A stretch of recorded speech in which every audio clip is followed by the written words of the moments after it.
I'm going to be talking about what Cartesi is promoting as a layer 2 and how it's going to help people onboard more developers and how everything comes together in this Linux environment. I guess it's a little bit awkward and strange at first, especially because we're so used to EVM compatibility, solidity, and all that good stuff. But I'm gonna show you guys there's something else out there as well. So today I'm gonna introduce a little bit on how Cartesi rollups work, and then I'm gonna show you guys how the interface is and how to program it for it. And by the end, I'm gonna show a few examples of things that have been built using Cartesi. So just as an introduction, this is a small example of a smart contract already using Python inside the Cartesi ecosystem. And it is here to just incentivize you to pay attention to certain aspects of it. By the end of the presentation, I'm going to go back to it, and I'm going to explain some of the lines that are more important over here. So the overview. Pretty sure you guys are already familiar with the trilemma and what it means for Ethereum and what it means to the security of blockchain systems. But we all know that we need scalability, and we are trying to figure out how to make it work. And here I'm going to show you guys that it is possible to have complex computation and great tooling while developing smart contracts, only if you introduce back again a very important concept that we are forgetting: an operational system. So how does Cartesi Make it work? Cartesi is an application-specific rollup. So it's an optimistic rollup dedicated to a single dApp. That means that you have the flexibility to change parameters and change how validation might happen depending on what it makes sense for your application. But at the same time, it means that you can have it as a layer and solution. So right now, the current system is EVM compatible, meaning you can deploy to any EVM execution environment. So it can be a layer 2, a layer 3, whatever you think it makes sense. And the second part of the solution is the fact that instead of focusing on the EVM itself as the execution environment or WASM or something like that, Cartesi focused on bringing RISC-V to the fold. And what we did is create this machine emulator that is deterministic. And because the instruction set of RISC-V is very complete, it means that you can use any OS on top of it. And therefore, we chose to go with Linux, of course. So how does it feel, right? It feels like for all these years, we've been playing with pliers to make things work in the blockchain ecosystem. And when you try to use Cartesi, it feels like you have the whole tool set back. So it's really, it really improves the experience of developing applications. And this is how it looks like to actually be building your application. It's just a system of Docker containers that builds up to be the Cartesi node that you're going to develop for your application, meaning that you can just use any language, use any tooling, any of these things that we're used to have. So if you think it's interesting to have a Postgres database inside, you can have it. If you think it's interesting to have a Redis or to import frameworks such as OpenCV or large language models, we've seen examples doing that. And as long as you can properly build your Docker machine, you're fine. So that's what it means, right? Like it becomes very sexy. You can even import that 1-star repo that for some reason you're just so eager to. So to be fair and display a little bit of how it feels, I'm gonna be very generous to the Ethereum network, and let's go with 30 million gas of block size, which is already not ideal. And if we take just the addition opcode, which is the least that does something, you can have about 10 million instructions per block, right? And this is what it takes to put Linux. It takes 3.6 million CPU cycles to boot it. So it would never really be feasible, even interesting, to have Linux on top of Ethereum network. It's comparing apples to oranges, right? It does not make sense. They have different goals. And within 13 seconds, just to maintain some comparison, which is the block time on the Ethereum network, on a laptop such as this one, you can have 36 billion instruction cycles run. So that's a lot. That's a lot. Correction, guys. 3.6 billion. And that's how it looks like. That little black dot over there, it's the scale of what Ethereum does in 13 seconds compared to a single laptop running a Cartesi node for your application. So the rollups themselves, how the architecture looks. For people who are familiar with rollups, there's nothing new here. It's more for people who are trying to understand what it means to build a dApp using a app chain or application-specific rollup. So here you have a browser representing some kind of UI and interactions of the user. You're still going to be sending transactions to your base layer, represented by Ethereum over here. And this Cartesi rollups framework, it really is the node with some other services that make it feasible and convenient to use, such as reading information for an Ethereum chain. But what you're going to be building is this Cartesi machine block inside. And we package it already ready to use with a HTTP API that will be convenient to make inputs and outputs to the base layer. And the dApp backend little box is what you're going to be coding. So you can code it in Python, in C#, C. You can code in brainfuck. You can use whatever, really. As long as you can do GET and POST requests to this API, it's going to handle the communication side of things.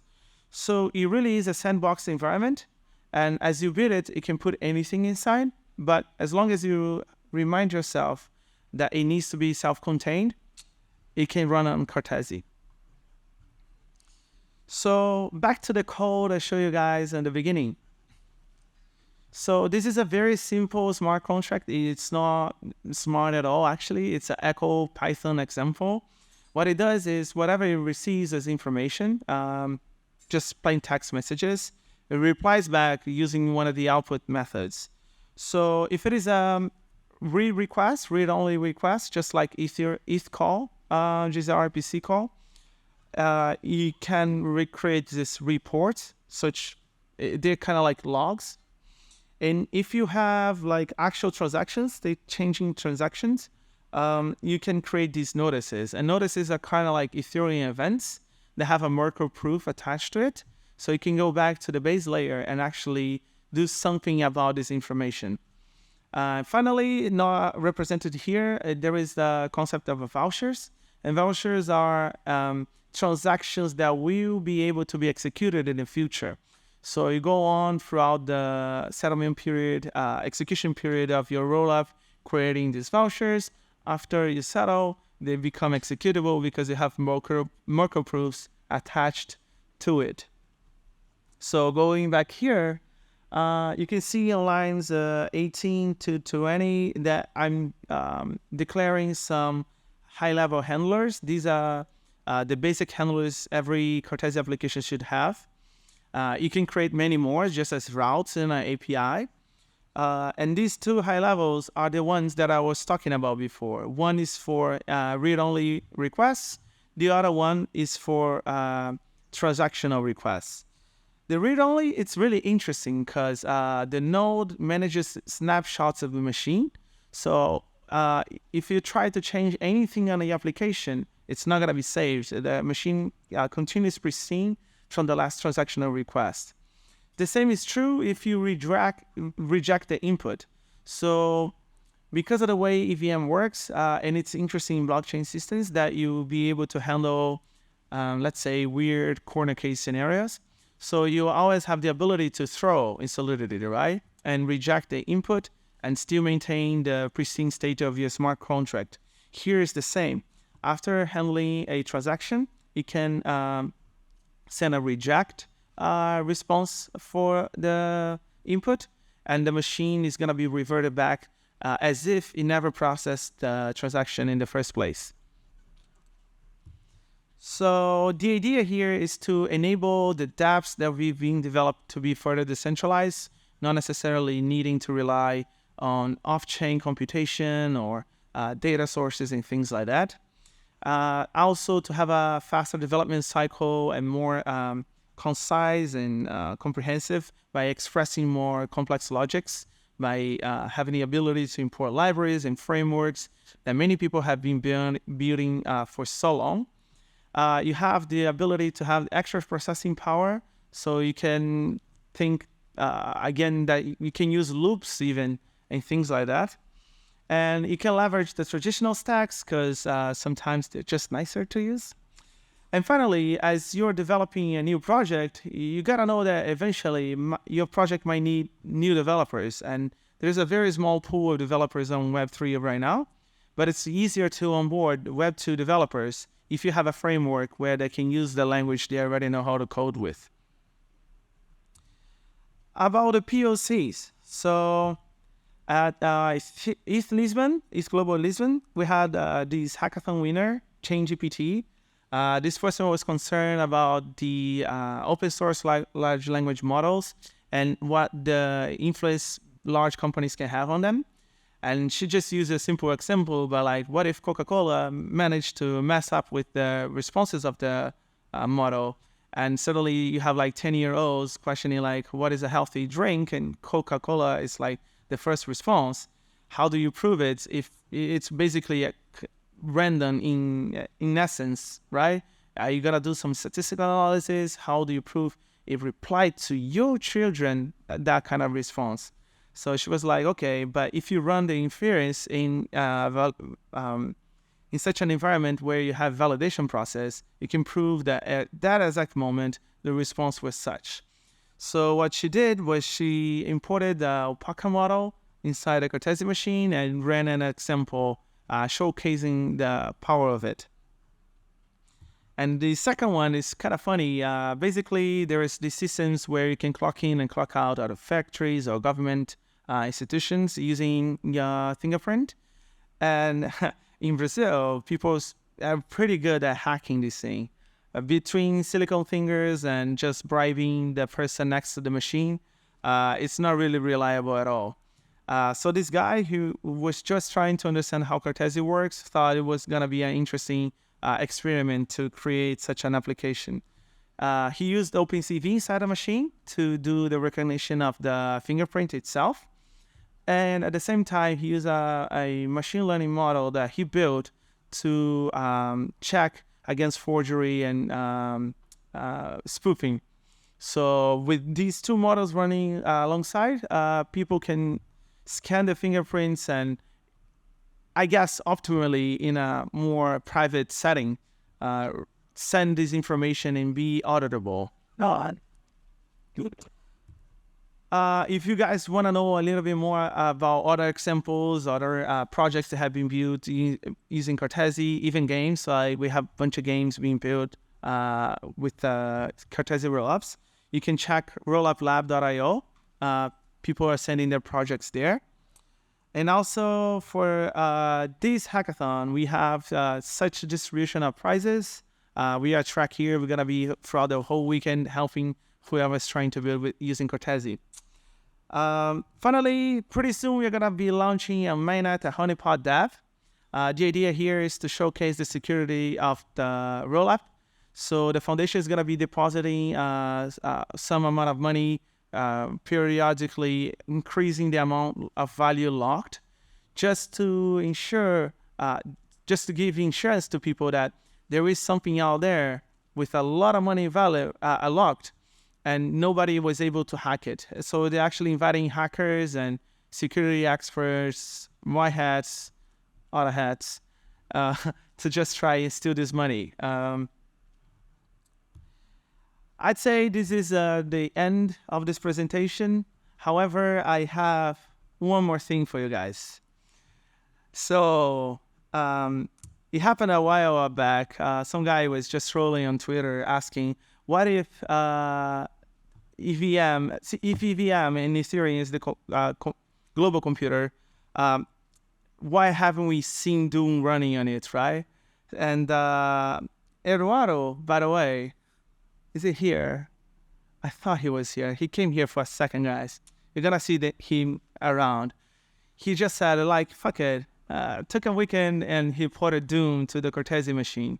So this is actually running right now. You can stop by our booth and play a little bit with it. And the idea here is just showcase that even freaking source code that is like 30 plus years old can be built and compiled and run without major efforts on top of such an execution environment. Now, yes, I'm open for questioning. Any doubts? Okay. There's courses in how everyone in blockchain investment with core like Cross-chain messaging? Sorry? so is there a way to like read the space almost my period of one or the other chain in Cartesi version? So he's asking if there is any way to read the state of networks within the Cartesi machine. But more specifically, you're looking for cross-chain stuff, right? Yeah. Okay. So yes and no. So the rollup itself is attached to some base layer, so you can read the state from there, as of course. Mostly the current state of the SDK is that you just get the messages that are coming towards the rollups. But the idea is to have something like pre-image. We're calling actually the hashing device, where you can have a device inside a Linux machine where you can send it to it any hash related to the base layer and receive as a response the actual data. Because you have a proof for it, it's possible to do a verification game, a dispute game later on. So you can read from the base layer you attach to, but from others, there is no current solution under development. Any others? Guess that's it. I hope to see you guys around. We are here throughout the whole weekend. I'll be happy to help with any questions, any issues you have while trying to compile anything. Thank you, guys.